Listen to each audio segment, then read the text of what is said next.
Eu vou falar hoje sobre depressão. Depressão. Quero deixar um texto da Bíblia, por favor, abra em Marcos, capítulo 2, versículo 17. Marcos 2, 17. Em Mateus, nós também encontramos novamente essa afirmação. Em Lucas também. Eu vou ler a primeira parte do texto de Marcos 2, 17. Evangelho de Marcos, capítulo 2, versículo 17. Jesus, tendo ouvido isto, disse-lhes: os sãos não necessitam de médico, mas sim os que estão doentes. Os sãos não necessitam de médicos, mas sim os doentes. Palavras de nosso Senhor e Salvador Jesus Cristo.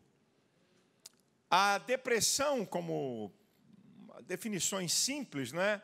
A melancolia, a tristeza da alma, aquilo que produz uma agonia física, mental, emocional de grandes proporções. E a palavra é interessante. Você, quando está numa estrada, encontra uma placa assim: depressão na pista.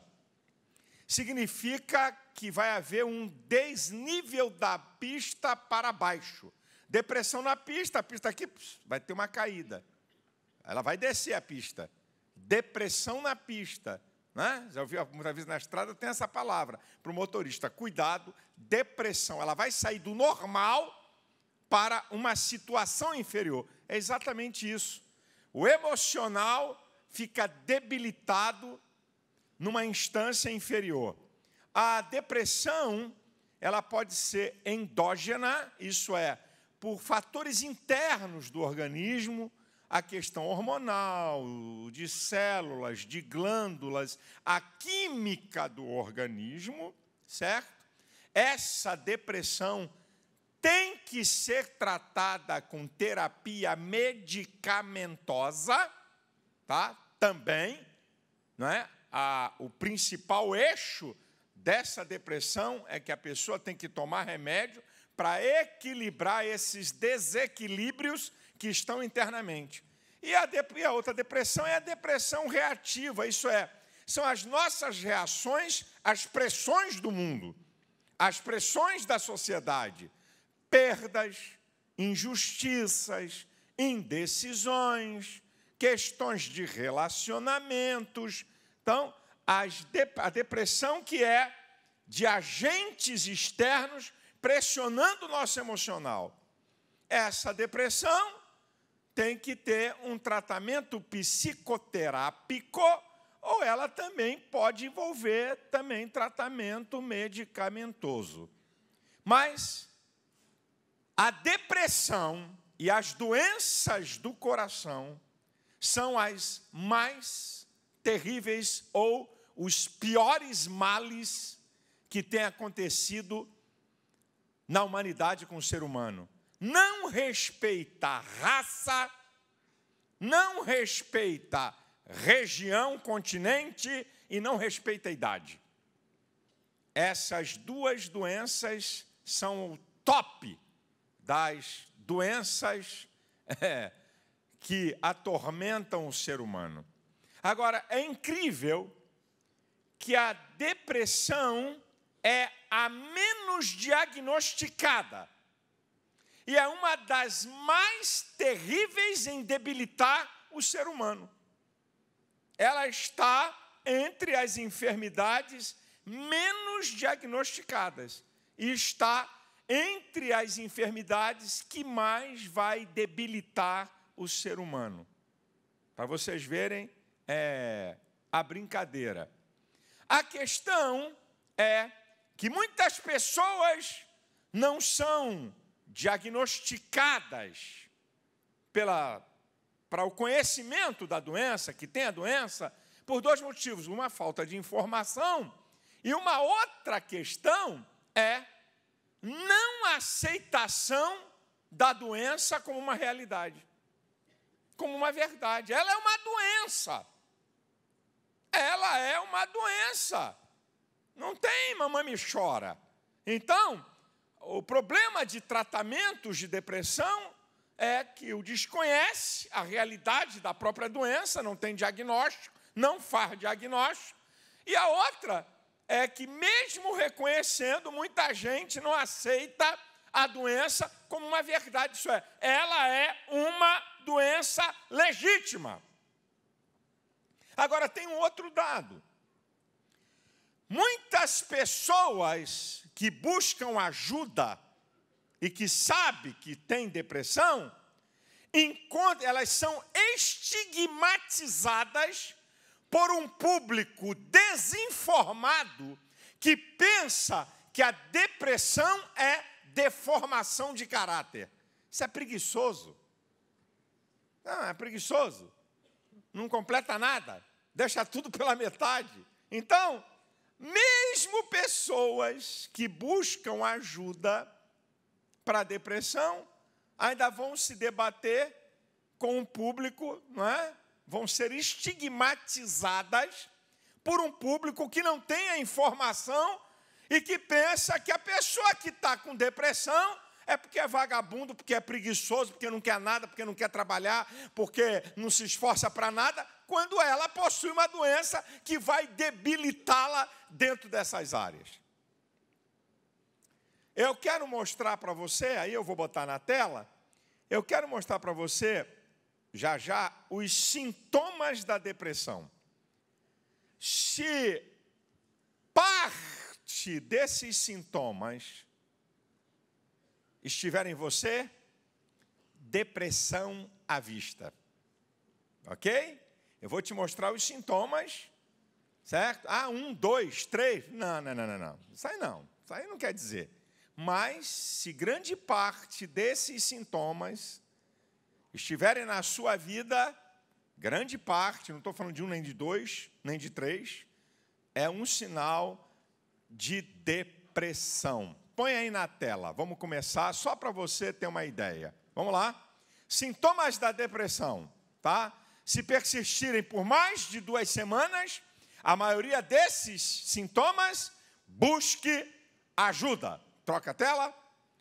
Tristeza constante ou ansiedade em grande parte do tempo ou na maioria dos dias. Aqui é um sintoma da depressão.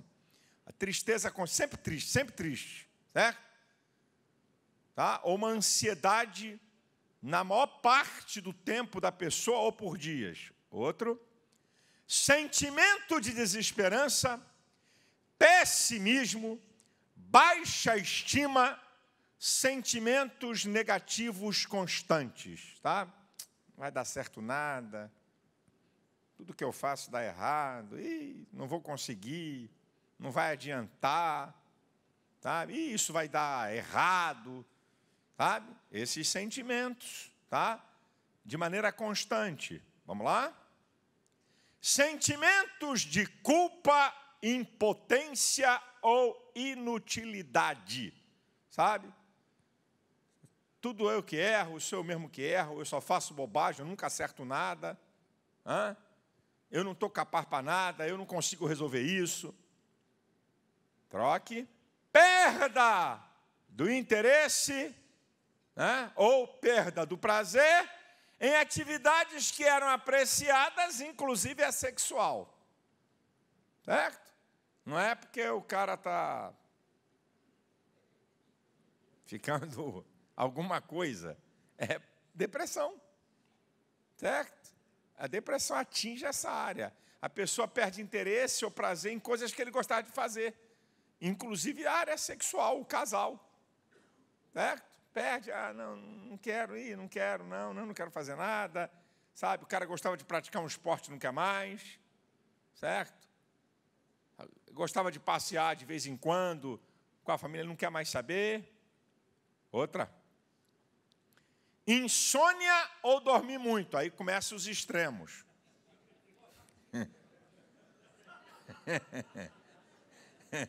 Insônia ou dormir muito, né? tem pouco sono, dorme, mas acorda muito cedo, ou então quer ficar na cama, não quer sair para nada, quer ficar dormindo. Outra, perda de energia, fadiga ou uma agitação que não pode ser controlada. Certo? São os extremos, tá? A pessoa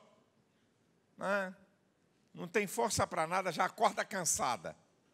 Já acorda como se tivesse passado a noite trabalhando, tá? Ou então é o contrário, vive numa agitação que não tem como controlar. Tem os extremos.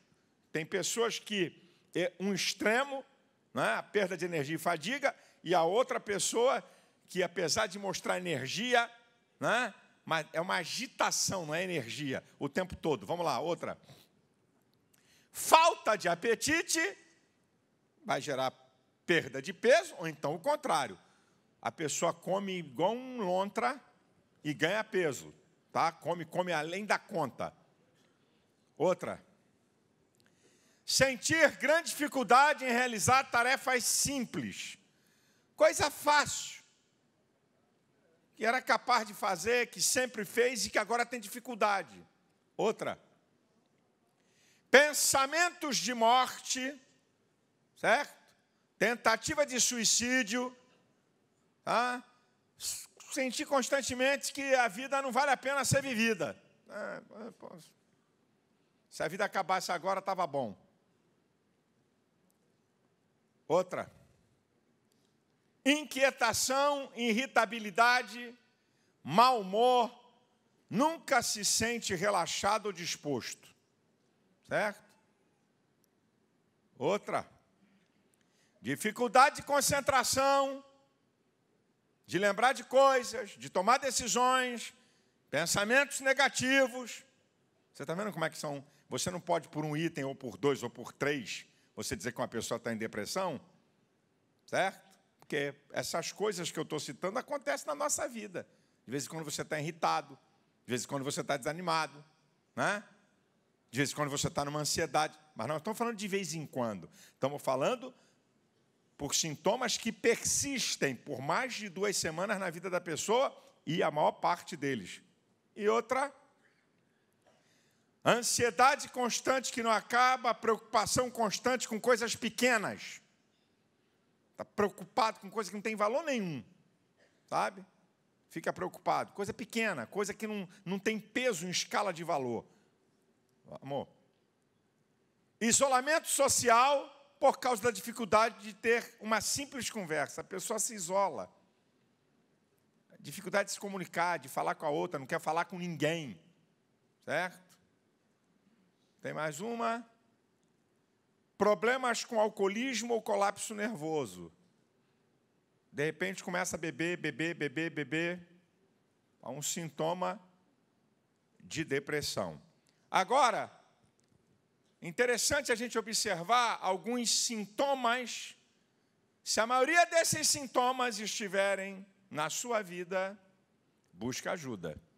Agora vamos para um segundo aqui. Depressão. Alguns sintomas em depressão em criança. Põe aí na tela. Aumento da irritabilidade, queixas constantes em relação a problemas físicos, agitação, ansiedade ou pânico excessivos sem motivos. Podem, não estou dizendo que podem ser sinalizações, sintomas de depressão em crianças. Para quem tem filho pequeno, aí pode ser isso, ok? Pode ser que a criança tenha uma irritabilidade, porque é da própria estrutura dela, certo? Não tem nada a ver com a questão da depressão, mas aí estão os sinais. Adolescentes, irritabilidade, drogas, rebeldia, conduta desafiadora, promiscuidade, higiene precária. Tá? Aí estão alguns sintomas que podem ser, porque alguns desses sintomas também têm a ver com as questões de revolta por causa de separação de pais, né? E vai criar também essas questões, mãe, né? A maneira que é tratado por mãe, a maneira que é tratado por pai, as questões de relações familiares. Agora, fora aquelas questões primeiras, que eu falo de adulto, tem alguns dados que são interessantes para cristãos, mas para somar aqueles que eu mostrei, põe aí, por favor. Cristãos sentem culpa, dificuldade de orar, ler a palavra, louvar, perda da alegria espiritual, se sentem punidos por Deus. Agora, tem gente que isso aí não tem nada a ver com depressão, sabe? É relaxamento espiritual, tá? Não tem nada a ver. Pastor, eu não estou gostando muito de ler a Bíblia, não. Deixa de ser sem vergonha, vai tomar vergonha na cara. Não tem nada a ver. Tá? Eu tenho a dificuldade de orar. Claro, tu é carnal, é outro papo. Embaralha a vista quando eu leio a Bíblia, eu já conheço essa história. Tá? Eu estou te mostrando que esses podem ser sinais na vida de um cristão, junto daqueles primeiros que eu mostrei, não esses exclusivos, eles vêm, né, envolvidos por aquela maioria, né, da etapa ou dos sinais e sintomas que eu coloquei da depressão em adultos. Agora, queridos, escuta essa aqui, que é muito, muito interessante. Por que é tão difícil tratar cristãos com depressão? É aqui. Primeiro, falta de informação e nós temos uma explicação própria para a causa e para o tratamento da depressão. Se um sintoma é espiritual, vai escutando. Se a causa é espiritual, então o tratamento tem que ser exclusivamente espiritual. Isso é na cabeça dos crentes. Se tem um sintoma é espiritual. Então a causa para essa depressão deve ser espiritual. Então, o único remédio é espiritual. Esse é um dos maiores equívocos de cristãos. Aprenda o que eu vou te dizer e escute cuidadosamente o que eu vou te falar. Algumas doenças mentais e a depressão são as únicas condições clínicas com sintomas espirituais. Vou te explicar isso. Algumas doenças mentais e a depressão são as únicas condições clínicas com sintomas espirituais. Olha a depressão. Camarada tem vontade de morrer. Isso não é de crente, não.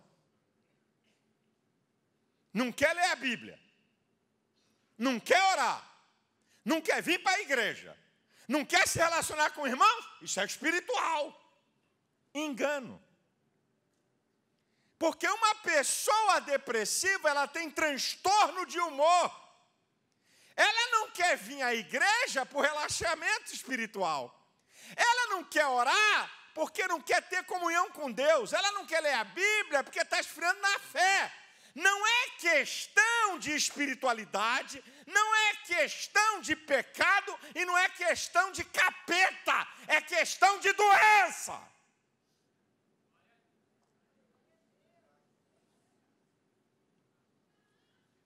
É aqui que está.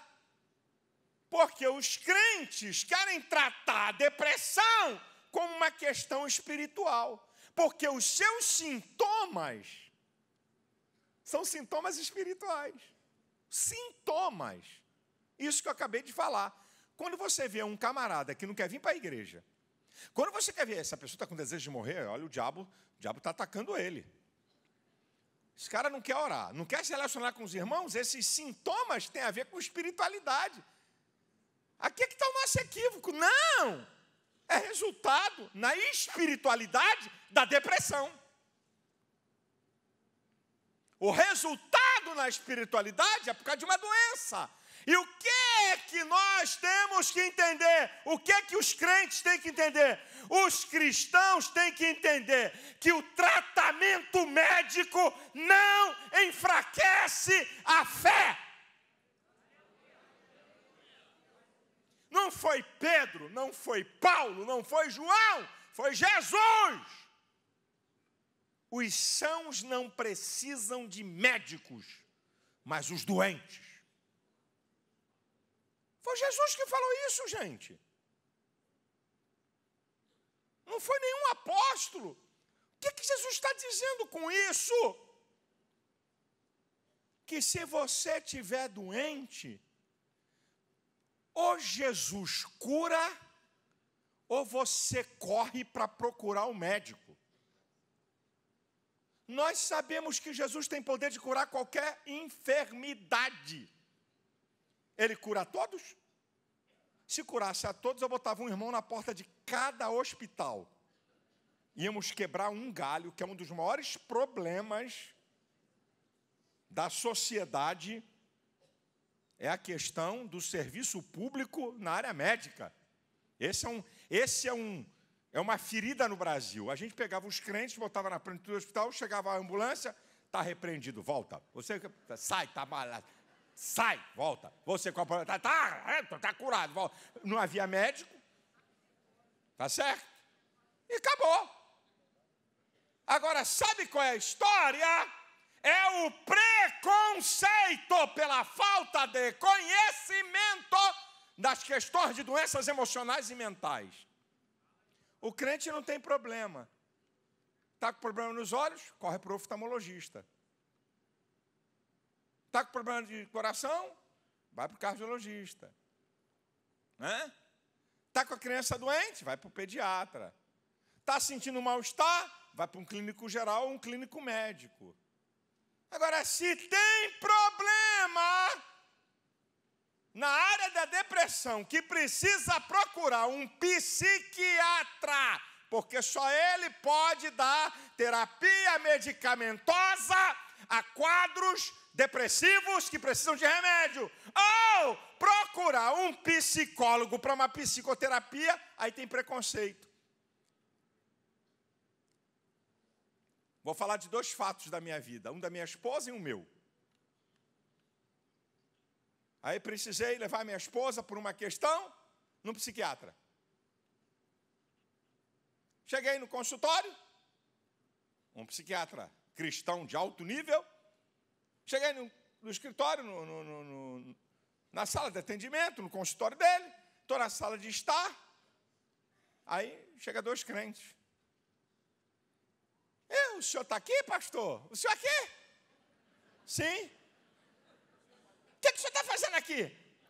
Eu falei, eu acho que é a mesma coisa que você. Vai para consulta com o doutor Fábio Damasceno? Ok. Outra vez, eu vinha num nível de estresse muito grande, comecei a perder sono, muito estressado. Eu falei, isso não é bom, e não conseguia, dormia muito pouco, e acordava uma pilha, e passava o dia cansado e tal. Falei, vou lá no psiquiatra. Aí, estou eu de novo. Estou eu sozinho.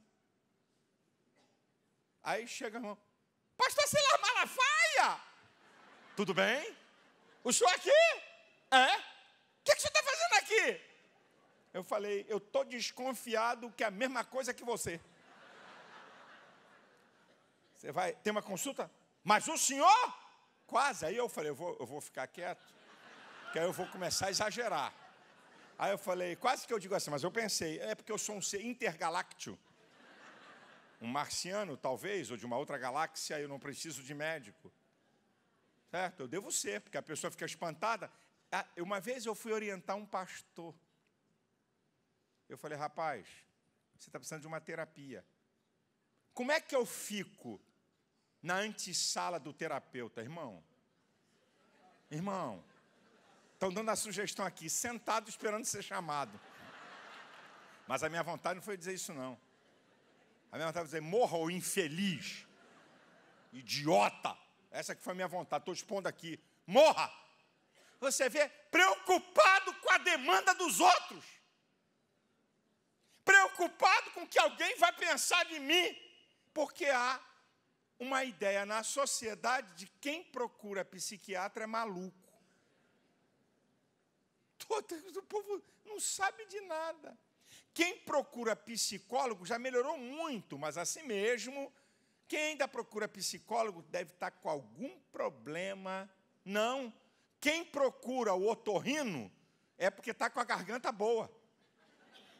Quem vai no cardiologista é porque gosta de quando ele bota para fazer o eletro, aquele negócio que belisca o aparelho, o eletrocardiograma. Eu estava falando para o meu médico, eu disse, ô doutor, rapaz, você tem que descobrir um cara que vai fazer um eletro sem ficar beliscando a gente. Quem é o cara? Vai ganhar um prêmio Nobel, esse desgramado desse aparelho, com tanta modernidade, ninguém... Rapaz, o cara vai botando o troço aqui e fica... E aqui é um gancho, sabe? Eu falei, pô, não tem outra coisa, não? Aí ele fica rindo. Né? Eu falei, não, vai lá, porque eu adoro ver ele botar aqueles fios quando eu vou fazer um check-up. É lindo, bota aí. Ai, que fio lindo, vermelho, azul, como é que é isso? Porque você vai no médico? Porque você vai no especialista? É porque você está procurando uma ajuda daquele especialista. Quantos problemas poderiam ser amenizados e resolvidos se as pessoas buscassem ajuda por problemas da área emocional ou mental? Quantos poderiam ser evitados? Sabe qual é a questão? Sabe qual é o resultado disso? A pessoa piora, se torna crônico e podem até morrer. Vou dar um número para você. Vou dar números aqui para você. 10 a 15% dos homens vão ter depressão em algum período da sua vida. Ok? 10 a 15%, principalmente na andropausa. O índice das mulheres é maior por causa das variações hormonais nas mulheres, né? Principalmente também na menopausa. Tá? Agora, escute isso que eu vou dizer para você. 15% das pessoas que têm depressão tentam ou cometem suicídio. Agora, preste atenção a um dado. 80% das pessoas que cometem suicídio por problemas emocionais da depressão ou mentais poderia ser evitado se buscassem tratamento. 80% das pessoas que se matam, se buscassem um tratamento, não cometeriam suicídio. E tem gente brincando, achando que não, que isso não tem problema. E outra, a depressão vai levar a vida de uma pessoa que vai prejudicar seus relacionamentos. E o ser humano é um ser social que precisa de relacionamento para se desenvolver no mundo. E estraga, inclusive, relacionamentos íntimos. Porque não quer buscar uma ajuda, porque não quer buscar um tratamento, por causa de preconceito idiota que não muda nada. Querido, não tem problema nenhum um crente tomar um antidepressivo que o médico prescreveu. Não tem problema nenhum um crente buscar uma ajuda psicológica, psicoterápica, para ajudar ele. Ele mesmo, com o terapeuta, né, espelhando para ele mesmo vai descobrindo onde tem que corrigir áreas da sua vida e por que ele tem aquele comportamento, para ajudar a melhorar o seu relacionamento, quer familiar, quer pessoal, quer no mundo da sociedade, quer no casamento. Quantos casamentos destruídos, quantos filhos com problemas, porque os pais podiam buscar uma ajuda de tratamento psicoterápico, ou, dependendo da gravidade da doença, quer mental ou psicológica, uma ajuda de um psiquiatra, e tem uma vida sofrida por causa de ignorância e de preconceito. E lamento dizer que o que eu acabo de falar é terrivelmente com índices alarmantes no meio do povo de Deus.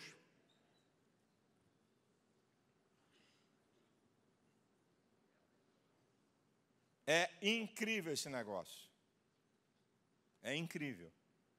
A pessoa podia viver uma vida tranquila. Eu, por exemplo, irmão, eu já contei aqui para vocês. Até 45 anos de idade, a minha pressão era 12/8. Até 45 anos. Mas eu vim vivendo uma pressão gigante da minha atividade. Chegar em cada mês, não saber quantos milhões eu ia ter no final do mês para pagar programa de televisão. Isso é um mundo de louco. Eu vivi nisso muito tempo. Muita pressão. Sabe? Que eu pagar no final. Eu entrava no mês, não sabia quanto é que era a arrecadação voluntária e com compromisso. Um dia minha pressão explodiu. Um dia eu comecei a sentir uma pontada na perna aqui domingo de manhã na escola dominical, na igreja antiga, pontada na perna, tomei uma Novalgina, acordei com uma pontada forte, tomei uma Novalgina, parou, 2 horas depois a pontada veio, tomei outra Novalgina, parou, 3 horas depois a dor veio, tomei outra Novalgina, aí cheguei na casa do meu sogro, na casa pastoral, a Ézina, minha cunhada, que sempre tirava a pressão, né, da irmã Maria, era uma pressão, né, questões genéticas, pressão alta, a mulher hiper calma, mas eles lá têm essa tendência, não tinha que controlar a pressão. Aí a gente disse assim, deixa eu tirar a tua pressão. E eu debochava deles, que eu sempre fui agitado, minha pressão 12/8. Eles calmos, 16/10, 15/9. Falei, tá, vai lá. Tirou a pressão, ela tirou, vi que a cara dela ficou feia, baixou o aparelho, tirou de novo, ela disse assim, sua pressão está 22/12. Eu falei, o quê? 22/12. Corri, liguei para o médico, meu médico, médico do pastor Santos, médico da irmã Maria, doutor Luiz Antônio, um grande cardiologista, professor universitário, cara top. Aí liguei e falei, amigo, eu estou com a minha pressão aqui 22/12. Aí ele falou, manda correndo na farmácia, toma esse remédio, fica quietinho, 1 hora, mede. 1 hora depois, tirou de novo minha pressão 19/11. Liguei para ele, 19/11, ele falou, para o hospital, para o cardíaco, pode vir. Aí fui para o hospital, domingo de tarde, ia pregar de noite na igreja. Falei para o meu sogro, o homem está mandando ele para o hospital. Aí chegou, viu, me deu medicação, fiquei lá até de noite, até, sei lá, 11 horas, meia-noite, quando a pressão equilibrou, ele falou, sua pressão é de fundo emocional, alguma coisa que mexe no seu emocional, ela dispara. A partir de hoje, filhinho, ou papai do céu te cura, ou você vai tomar isso até morrer. Aí me deu 2 remédios. Aí, muito bem. Fui lá, comprei o remédio, comecei a tomar, bababá, pressão bacana, 12/8, 13/8, 12/8, 13/8, dessa porcaria. Aí comecei a vagabundar com o remédio. Depois de 6 meses assim, comecei na molecagem do remédio. Mas um dia, uma coisa me aborreceu, porque aí eu comecei a verificar que, não é questão de dinheiro, não é questão, alguma coisa que aborrece o meu emocional, que atinge o meu emocional, sabe? Não é calúnia na internet, zap me xingando, deixa eu ver o que é mais, Twitter, isso aí eu tiro de letra. Mas alguma coisa que mexe no meu emocional, aí eu comecei a sentir a pontada na perna. Eu falei, ai. Eu falei, filho, é aquilo. Isso, não tomo remédio, né? Aí fui ver minha pressão, 19/10. Aí, look! Tomei o remedinho, aumentei um pouco a dose. Doutor Silas, todo brasileiro tem um pouco de médico. Aumentei um pouco a dose, fiquei quietinho. Falei, eu não vou para o hospital porcaria nenhuma, esse troço vai baixar. Aí ela veio baixando devagar. Aí, olha, meu filho, depois dessa brincadeira, acabou. Todo dia. E eu oro, Jesus, me cura disso. Me cura desse troço. Me cura. Não quer me curar? Toma remédio, 2 remedinhos, todo dia. Me cura. Não vai me curar? Todo dia o remedinho. Jesus, me cura. Não vai me curar? Todo dia. O que eu acho engraçado é que o crente admite tomar remédio para tudo que é doença. E até tomar remédio, psicotrópicos, remédios violentos, que criam dependência, remédios sérios, que mexem com o coração, mexem com o metabolismo do cara, toma sem prescrição médica, mas não quer ir num psiquiatra e não quer ir num psicólogo. E toma remédio, que consegue com um amigo, o remédio tarja preta, já conheço como é que é o manto, certo? E ele é viciado a dormir com aquele remédio, que alguém disse para ele, toma esse remédio que vai ter uma noite, ó, supimpa. O cara tinha uma noite horrível e tudo, aí começou a tomar o remédio. Pastor, isso aqui é Deus no céu e esse são remédio na terra. Tá, daqui a alguns anos você vai ver o que é que vai te acontecer por tomar um remédio sem uma prescrição. Ou então, quando ele acha que está agitado, ele toma um remédio. Você não sabe a desgraça do mal. O médico me orientou. O médico me orientou. Pastor, psiquiatra, é o seguinte, você toma isso aqui por uma semana, vai te estabilizar. Para! Não tome mais, não tome. Porque se você tomar quando você achar que está nervoso e não dorme, vai mexer na estrutura do sono, que tem um ciclo do sono, e aí você vai ver com quantos paus se faz uma canoa, teu organismo vai ficar viciado, e aí você vai se ferrar.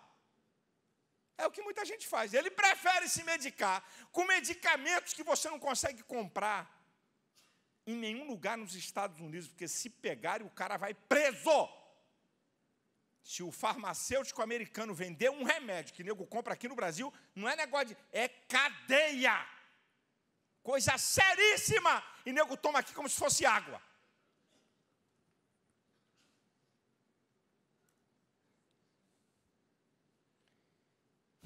Eu vou mostrar para você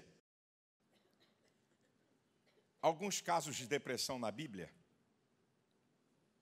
e como ela foi vencida. Porque eu creio no poder do Evangelho. Eu creio que Jesus pode curar qualquer enfermidade. Ele cura, inclusive, aquilo que o médico não cura.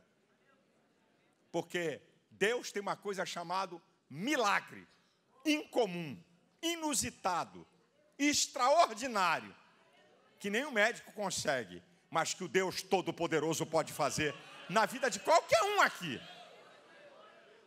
Mas, vamos analisar. Começar com o salmista do Salmo 42, que foi a leitura do texto base, que é o Salmo 42.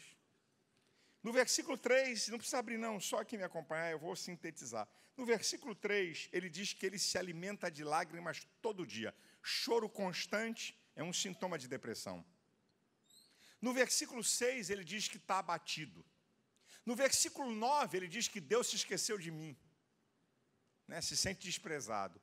No versículo 11, ele vai fazer uma análise introspectiva e descobre a saída. Por que estás abatida, ó minha alma? Por que se perturba dentro de mim? Espera em Deus, eu ainda o louvarei. Um mergulho dele dentro da alma, ele conseguiu a saída para aquele quadro depressivo. Mas isso não é o lugar comum. Mas quem sabe, alguém que está me assistindo, ao você mergulhar para a sua vida, você vai perceber alguma coisa que você está se envolvendo emocionalmente, principalmente a depressão reativa, que você está reagindo com o meio ambiente, está reagindo na sociedade, você pode corrigir alguma coisa e aquilo cessar. Pode. Há um outro caso na Bíblia que o camarada vai usar o maior processo psicoterápico do mundo. Qual é o maior processo psicoterápico do mundo? A oração. O que é o procedimento psicoterápico? Você vai no consultório do psicólogo, o psicólogo está do outro lado, você está do lado de cá, e você começa a falar. Através da verbalização começa o processo da cura. O psicólogo, com a sua experiência, com a sua técnica, vai pensar o que você está falando e espelhar para você corrigir essas situações que estão produzindo depressão ou que estão produzindo problemas emocionais em você. Agora, preste atenção. O psicólogo não é onisciente. Ele não é onisciente. Ele não conhece você por dentro, nem o que você pensa, nem a sua história toda detalhadamente, só o que você está falando. Agora, quando você ora, você está falando com Deus. Então, quando você fala, começa o processo terapêutico. A verbalização, você vai jogar para fora emoções ruins. Só que do outro lado, tem um Deus que conhece você antes de você nascer. Sabe tudo que vai na tua mente antes de você falar. Conhece tudo que você sente. E que pode trazer uma solução. O salmista do Salmo 116 estava um processo de depressão profundo. Do versículo 1 ao 10, a gente vê a história dele. Ele começa o salmo pelo final. Ama ao Senhor, porque ouviu a minha voz, a minha súplica, porque inclinou para mim os seus ouvidos, portanto, invocá-lo-ei enquanto viver. Ele foi orar. Aí ele vai começar a contar. Cordéis de mortes me cercaram, angústias do inferno se apoderaram de mim, encontrei aperto e tristeza. Então clamei ao nome do Senhor, dizendo: ó Senhor, livra minha alma. Aí começa o resultado. Piedoso é o Senhor e justo. O nosso Deus tem misericórdia. Ele guarda os simples.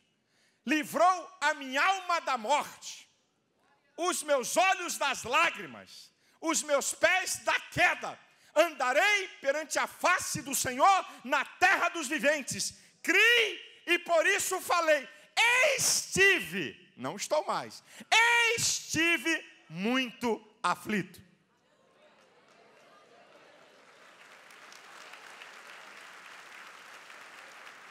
Quando ele começou a falar com Deus e a expor para Deus a sua agonia terrível, angústias do inferno. Eu não sei nem que aquilatar o que é isso.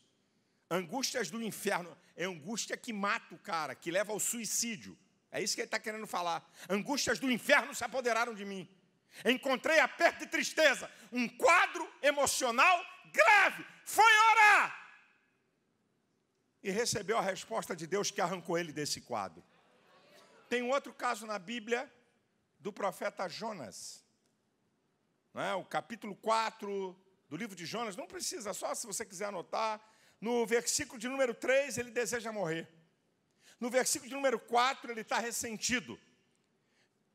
A partir do versículo 6, começa o tratamento psicoterápico de Deus no profeta. Vai corrigir a sua visão. Ele estava com a visão toda errada de Nínive. Ele estava com a visão toda errada da missão dele. Deus corrige a visão dele e conserta a rota do apóstolo. Agora, um dos casos mais sensacionais na Bíblia de cura de depressão é quando Deus utiliza terapia medicamentosa, psicoterapia e terapia espiritual. Deus vai usar essas três coisas, ainda tem mais. Atendimento de consultório psicoterápico. Vou te mostrar na Bíblia. Essas 4 coisas, olha como é que Deus trabalha. Acompanha comigo, abra 1 Reis, capítulo 19. Profeta Elias. E nós já vamos chegando para o final. 1 Reis, capítulo 19, versículo 4, a primeira parte. E ele se foi ao deserto caminho de um dia. Isolamento. E veio, se assentou debaixo de um zimbo, prostração, pediu em seu ânimo a morte, desejo de morrer. Já basta, ó Senhor, toma agora a minha vida, pois não sou melhor do que meus pais. Inferioridade, baixa estima. Aqui, ó, está tudo aqui nele aqui, tá? Deitou-se e dormiu debaixo de um zimbo. Sono constante, fora de hora. Agora, olha que coisa interessante na vida desse camarada. A ameaça de Jezabel, mulher de Acabe, a Elias, depois que ele operou aqueles sinais, caiu fogo do céu sobre o altar, Deus mandou a chuva. Só que Elias estava exausto emocionalmente por ver 3 anos um povo que abandonou Deus para seguir a Baal e a Astarode. A verdade é que a ameaça de Jezabel desencadeia a depressão. E é assim, a pessoa vem tempos, certo? Uma pressão emocional grande, uma exaustão mental, emocional. Um fato desencadeia o processo depressivo.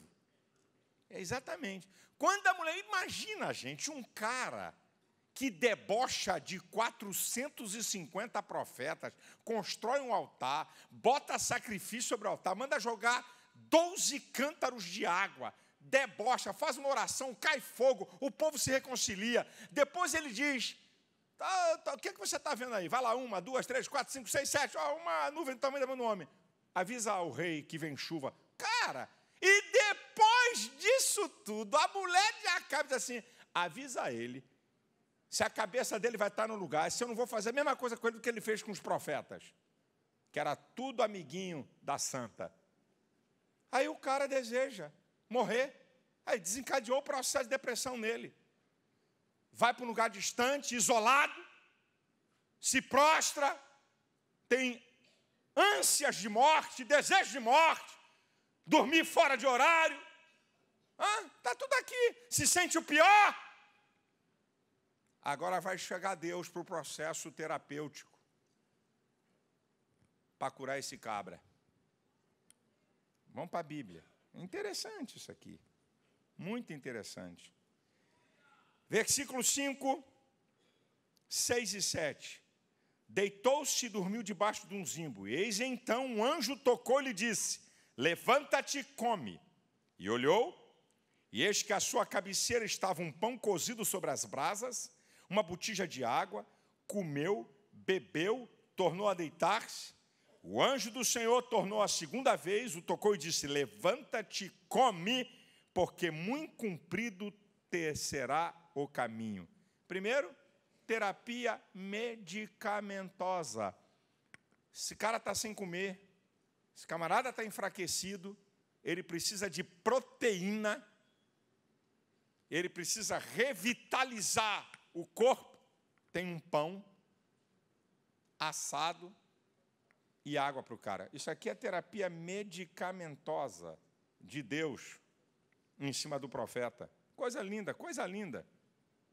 No final do versículo 7, levanta-te e come de novo, você precisa se fortalecer, porque muito comprido te será o caminho.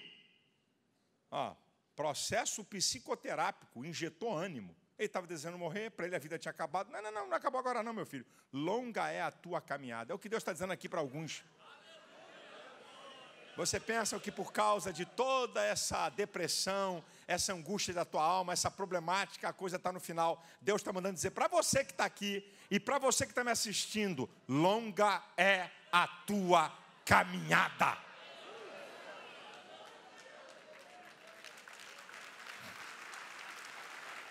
Agora, consulta psicológica.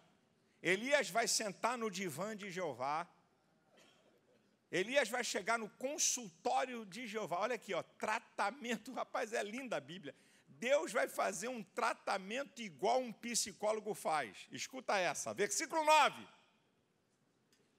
E ali entrou numa caverna e passou ali a noite.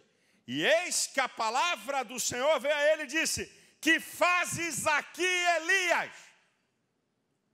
Deus fala com ele e se cala. Deixa Elias falar. É exatamente isso. Você vai para um consultório de um psicólogo, o psicólogo vai deixar você falar, porque ele sabe da importância da verbalização para a cura de emoções negativas, de problemas emocionais que estão aí travados. Aí ele começa a falar, né?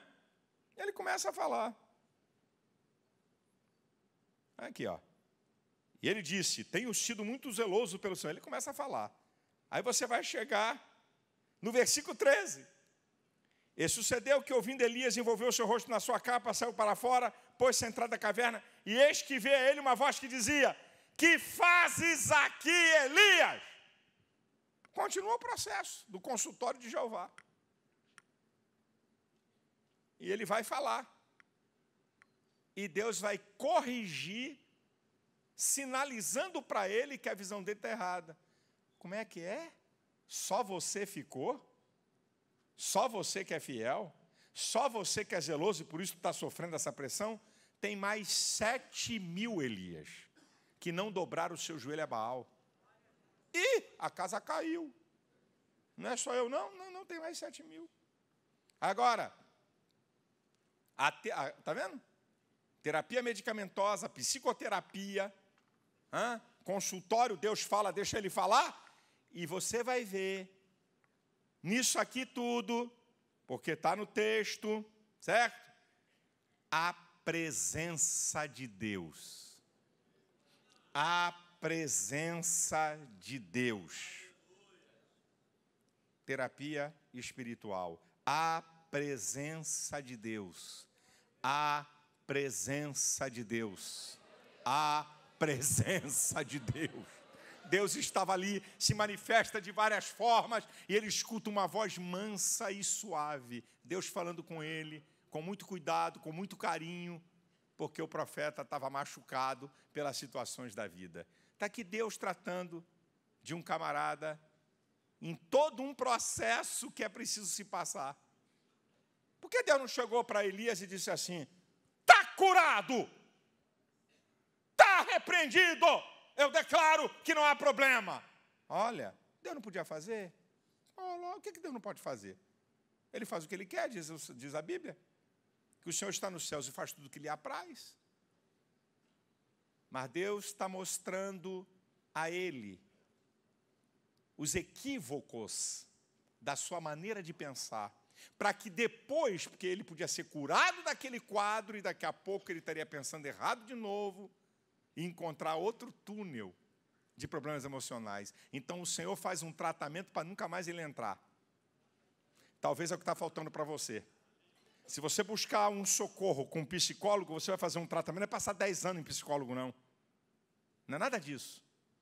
Muitas vezes, 8 sessões, 10 sessões, 12 sessões, vai corrigir percepções suas que tu nunca mais vai precisar. Hoje existem terapias focais de alta velocidade, certo? Você nunca mais vai precisar ir lá, mas tem que passar por lá. Até Deus fez ele passar pelo processo terapêutico completo, tanto medicamentoso como psicoterapêutico. E eu vou encerrar aqui sobre algumas considerações que eu quero deixar com você. A primeira é essa: por que Satanás ataca com tanta força pessoas que têm depressão ou problemas mentais? Por quê? Porque é um ataque diferenciado para uma pessoa que tem problemas mentais ou depressão do que para a pessoa que está com problema no braço, no fígado, nos rins. Por quê? Porque problemas mentais e problemas emocionais produzem uma desorganização mental e emocional que vai mexer com todo o teu ser. Por isso que ele ataca. Você está com o braço com problema?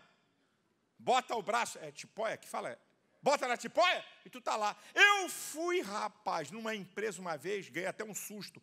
Vi uma senhora careca, que era a secretária do dono da empresa.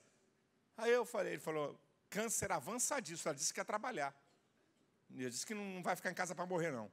Estava lá trabalhando, eu fiquei bobo de ver. A pessoa tem um problema, ela vai para o trabalho, um problema na perna, um problema no pé, mas um problema mental, um problema que atinge o teu emocional em cheio, ele pode desorganizar você todo, e você não trabalha, e você para, e você não consegue raciocinar direito. Aí Satanás entra para jogar pesado. Por isso que Satanás atua com muita força nas questões das doenças mentais e da doença emocional, como a depressão. Segundo, preste atenção. Se você quer ajudar uma pessoa com depressão, ou uma pessoa que não está com depressão, mas com problemas emocionais angustiantes, a palavra-chave é encorajamento. Não chegue perto dessa pessoa para jogar conversa fiada, para machucar, para massacrar. Rapaz, vai piorar, hein? Vai piorar. Olha, não faça isso, cala essa tua tramela. Cala essa tua boca. Você não sabe o que está falando. Quando Paulo estava num estado de angústia profunda, ele vai dizer em 2 Coríntios 7,6, Deus que consola os abatidos me enviou a Tito. Tito foi falar palavras boas para Paulo, que estava com temores por dentro e combates por fora. Quando Deus quis tratar de Abraão, que estava desanimado emocionalmente, Gênesis 15, porque não acontecia nada, estava ficando velho, ele não tinha filho, Sara não tinha filho, Deus se apresenta, eu sou o Senhor Todo-Poderoso, reafirmou todas as promessas. Quando Josué estava abalado, com medo, porque ia substituir Moisés e não se sentia capaz e estava para baixo. Josué capítulo 1, 3 vezes: ser corajoso, tem bom ânimo, não se entregue, tem de bom ânimo. Quando Jonatas foi consolar Davi, que estava quase 10 anos fugindo do rei Saul, do seu pai, e isso mexeu no emocional de Davi, capítulo 23, versículo 16 de 1 Samuel, diz a Bíblia que Jonatas fortaleceu a mão de Deus em Davi. Meu querido, você quer ajudar alguém que está atravessando problemas graves, não é só depressão? Palavras de encorajamento. Deus está com você, isso vai passar, Deus vai abrir uma porta, vem vitória para você, essa página vai ser virada da tua vida, vai chegar alegria, meu irmão.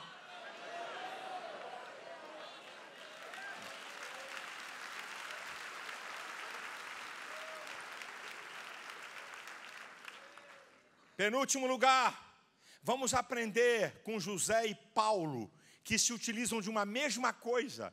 Esses dois homens tinham tudo para serem depressivos, depressão reativa. Sofreram perdas, injustiça, isolamento, sofrimento. Eram para ser caras depressivos. Qual é a receita?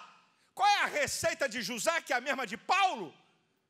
Lá em Gênesis 41, versículos 50, 51, 52, por aí, quando nascem os 2 filhos de José, Manassés e Efraim. Manassés, esquecimento. Efraim, prosperidade. Eu não quero me lembrar dessas coisas que machucaram. O que vale é daqui para frente. O que vale é que Deus tem bênção para mim. O que vale é que ainda vai ter porta aberta. Não ficou remoendo as coisas ruins do passado. E Paulo faz a mesma coisa em Filipenses 3, 13 e 14. Uma coisa é que eu faço, esquecendo-me das coisas que para trás ficam e avançando para as que estão diante de mim, prossigo para o alvo, pelo prêmio da soberana vocação de Deus em Cristo Jesus. Eu não vou ficar aqui remoendo meus erros. E olha que foi Paulo que consentiu a morte de Estevão. Podia ter culpa, que leva uma pessoa a quadros depressivos. E o que ele sofreu, foi apedrejado, foi injustiçado, foi caluniado, foi para a cadeia sem merecer. Eu não quero saber disso. Ei, esquece, pede para Deus tirar da tua mente, da tua memória, essas coisas ruins da tua vida que estão perturbando o teu emocional. O teu passado pode ter marcas, o teu futuro está intacto. Basta, com a ajuda de Deus, construir uma nova história.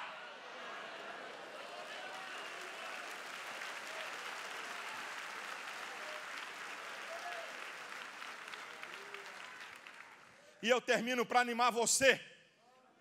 Eu termino para animar você citando a palavra de Deus, que eu cito esses textos, que eu acho que eles têm uma grandeza. O Salmo 50, versículo 15. Invoca-me no dia da angústia, eu te livrarei e tu me glorificarás. Salmo 46, versículo 1. Deus é o nosso refúgio e fortaleza, socorro bem presente na hora da angústia. Isaías 41, 10, eu preguei um dia desse uma mensagem aqui na ceia. Deus fortalecendo o profeta: não temas, porque eu estou contigo, não te assombres, porque eu sou o teu Deus, eu te ajudo, eu te esforço, eu te sustento com a destra da minha justiça. Há um Deus grande que cuida de você, que sabe tudo a teu respeito, que tem prazer em uma vida abundante, em uma vida feliz. Você não foi feito para ficar em depressão, você não foi feito para viver amuado, você não foi feito para viver angustiado. A alegria do Senhor, a alegria do Espírito Santo, a renovação de Deus está à sua disposição.